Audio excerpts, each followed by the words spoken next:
किसी बच्चे का नाम उसके जन्म के समय और स्थान के हिसाब से रखने का क्या महत्व है? संस्कृत वर्णमाला सृष्टि की एक गहरी समझ से आती है, क्योंकि ये भाषा बोलचाल के लिए नहीं बनी थी। ये केवल बोलचाल के लिए हमारे द्वारा बनाई गई भाषा नहीं है। इस भाषा को लोगों ने अस्तित्व से ही निकाला है।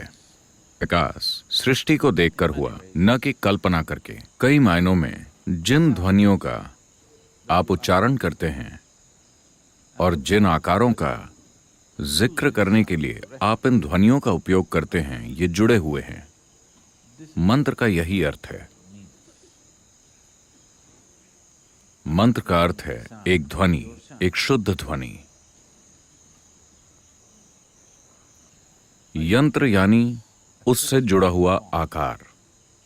इसे समझने के लिए अगर आप फिजिक्स के बारे में कुछ जानते हैं, कम से कम अगर आपने हाई स्कूल में फिजिक्स पढ़ी है, तो आपने ध्वनि के बारे में कम से कम एक चैप्टर तो पढ़ा ही होगा।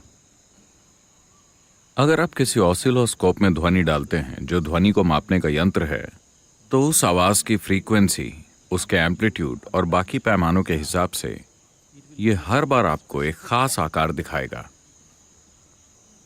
तो एक ध्वनि के साथ एक रूप जुड़ा होता है। इसी तरह से एक रूप के साथ एक ध्वनि जुड़ी होती है।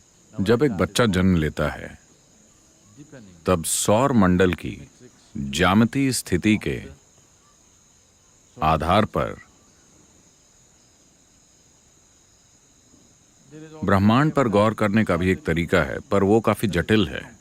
कम से कम सौर मंडल की ज्यामितीय स्थिति पर गौर करके लोग ये तय करते हैं कि ये ध्वनि सबसे अच्छी होगी उस बच्चे के लिए जिसने इस दिन इस समय पर जन्म लिया है। इसका एक वैज्ञानिक आधार है, लेकिन इसमें कुछ गुंजाइश भी है, क्योंकि संस्कृत वर्णमाला में 54 अक्षर हैं। इन अक्षरों को सैकड़ों छोटी ध्वनियों में तोड़ा जा सकता है। उन छोटी ध्वनियों के आधार पर लोगों का नाम रखना बहुत जटिल है। जब उनको नया नाम देने की बात आती है, अगर वो ब्रह्मचर्य या संन्यास लेते हैं, उन्हें नया नाम देते समय हम थोड़ा ज्यादा ध्यान देते हैं। जन्म के आधार पर नहीं, बल्कि उनके कुछ पहलुओं को देखते हुए और वो दीक्षा को कैसे ग्रहण करते हैं, इसके आधार पर हम नाम को व्यवस्थित करेंगे ताकि उस नाम या ध्वनि का उससे मेल हो। अर्थ नहीं, अर्थ कोई मायने नहीं रखता, क्योंकि आप जो चाहें वो अर्थ बना सकते हैं। अब हमें आपके बच्चे को इस तरह का नाम देना होगा कि जब भी आप उस नाम को पुकारते हैं, उसके अंदर कुछ ना कुछ ढीला हो जाए। लेकिन अगर आप उसका नाम अनिरुद्ध रखते हैं, वो देश के बाहर जाएगा, या भारत में भी अगर आप बेंगलुरु जाते हैं तो लोग आपको एंडी कहेंगे। ठीक है?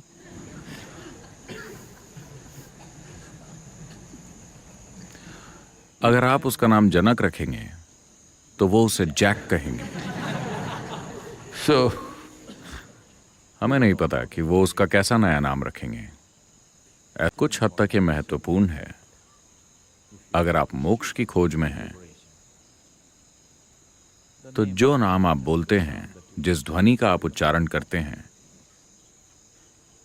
वो महत्वपूर्ण हो जाती है।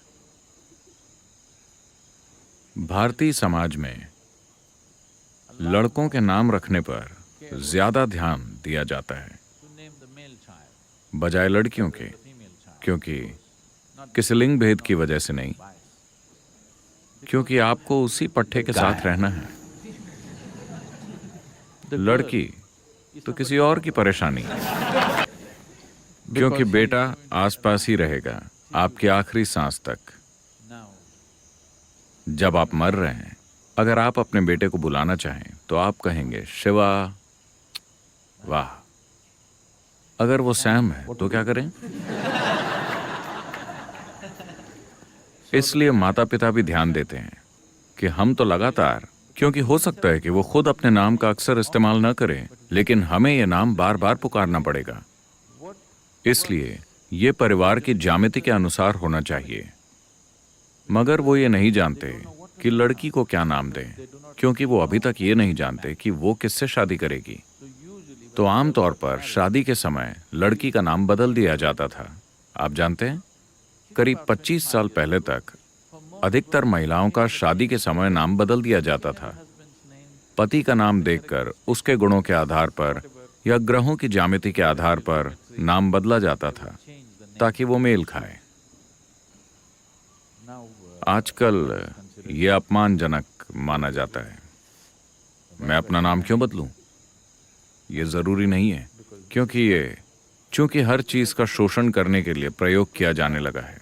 उसकी वजह से हर चीज के लिए प्रतिरोध आ जाता है। अगर इसे सही तरीके से किया जाता तो सभी इसे स्वीकार करते। जब इसे सही और उचित तरीके से नहीं किया जाता तो ये परेशानी बन जाता है। तो हमेशा से बेटे का नामकरण एक महत्वपूर्ण प्रक्रिया रही है, क्योंकि आपको उसी के साथ रहना है। आजकल वो दूर चले जाते हैं तो चलेगा, लेकिन उन दिनों वो मरते दम तक आपके साथ रहते थे।